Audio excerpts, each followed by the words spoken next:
जरा सोचिए, साल है 1947। हमारा देश अभी अभी आजाद हुआ है।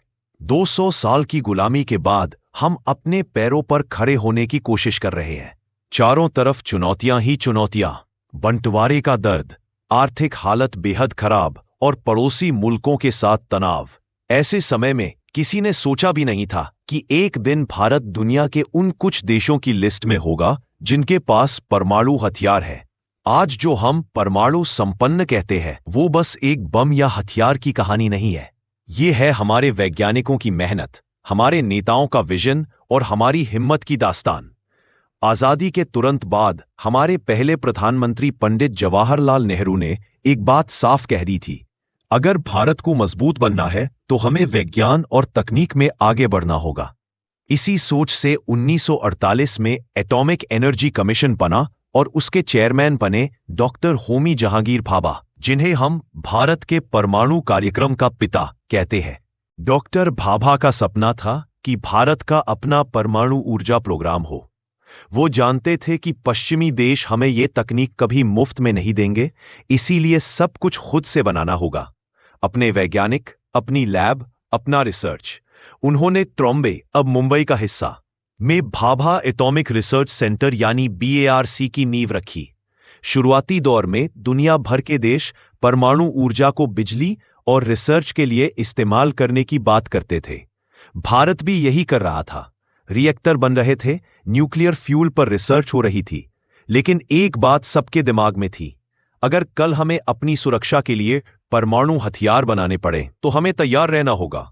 1964 में चीन ने अपना पहला परमाणु परीक्षण कर दिया। ये भारत के लिए एक बड़ा झटका था। हमारी सीमाएं पहले ही चीन से लगी है और 1962 में हम चीन के हाथों एक युद्ध हार चुके थे। अब खतरा और बढ़ गया था। तभी से भारत ने अपने परमाणु प्रोग्राम को तेज करना शुरू कर दिया, लेकिन दुनिया को खुलकर कुछ नहीं बताया। फिर आया 1974। राजस्थान के पोखरण में रेगिस्तान के बीच भारत ने गुपचुप तैयारी की। इस ऑपरेशन का नाम रखा गया स्माइलिंग बुद्धा। 18 मई 1974 को भारत ने अपना पहला परमाणु परीक्षण किया। यह दुनिया के लिए एक चौंकाने वाला पल था। एक ऐसा देश जो अभी तक विकासशील माना जाता था, उसने परमाणु तकनीक हासिल कर ली थी। लेकिन सरकार ने इसे पीसफुल न्यूक्लियर एक्सप्लोजन यानी शांतिपूर्ण प्रयोग बताया, ताकि अंतर्राष्ट्रीय दबाव कम रहे। लेकिन इस परीक्षण के बाद अमेरिका और कई पश्चिमी देशों ने भारत पर टेक्नोलॉजी और न्यूक्लियर मटेरियल के एक्सपोर्ट पर रोक लगा दी। भारत को अकेले अपने दम पर आगे बढ़ना पड़ा। कई सालों तक भारत ने अपने प्रोग्राम को धीरे धीरे चुपचाप आगे बढ़ाया। फिर 1998 आया।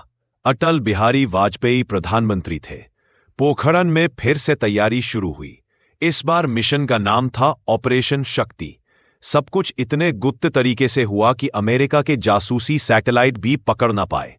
मई 1998 में लगातार 11 और 13 तारीख को भारत ने 5 परमाणु परीक्षण किए। दुनिया दंग रह गई। अब कोई शक नहीं था, भारत आधिकारिक तौर पर एक परमाणु संपन्न राष्ट्र बन चुका था। इस कदम के बाद अंतर्राष्ट्रीय प्रतिबंध लगे, लेकिन भारत ने हार नहीं मानी। इसके उलट हमारी प्रतिष्ठा और बढ़ गई। अब दुनिया जान चुकी थी कि भारत सिर्फ एक उभरती अर्थव्यवस्था नहीं, बल्कि एक शक्तिशाली राष्ट्र है जो अपनी सुरक्षा खुद कर सकता है। आज भारत के पास मजबूत परमाणु हथियार प्रोग्राम है, न्यूक्लियर पावर प्लांट है और हम नो फर्स्ट यूज की पॉलिसी अपनाते हैं, यानी हम कभी पहले परमाणु हमला नहीं करेंगे, लेकिन अगर कोई हम पर हमला करता है तो जवाब देंगे और ऐसा देंगे कि दुश्मन संभल न पाए। आज जब हम कहते हैं कि भारत एक परमाणु संपन्न राष्ट्र है, तो ये सिर्फ ताकत का प्रतीक नहीं, ये उन हजारों अनसुने नायकों की मेहनत का नतीजा है जो लैब की 4 दीवारों में दिन रात पसीना बहाते रहे। ये उन सैनिकों का भी सम्मान है जो सरहद पर डटे रहे ताकि हमारे वैज्ञानिक बिना डर के काम कर सके। ये उन नेताओं का सपना है जिन्होंने ये सोच रखा कि अगर भारत को दुनिया में सिर ऊंचा रखना है तो हमें किसी के आगे झुकना नहीं होगा। पोखरण की तपती रेत में वो 5 धमाके सिर्फ रेगिस्तान को नहीं हिला रहे थे, वो पूरे देश के दिल को हिला रहे थे। उस दिन हर भारतवासी ने सीना चौड़ा कर कहा था, हाँ हम कर सकते हैं।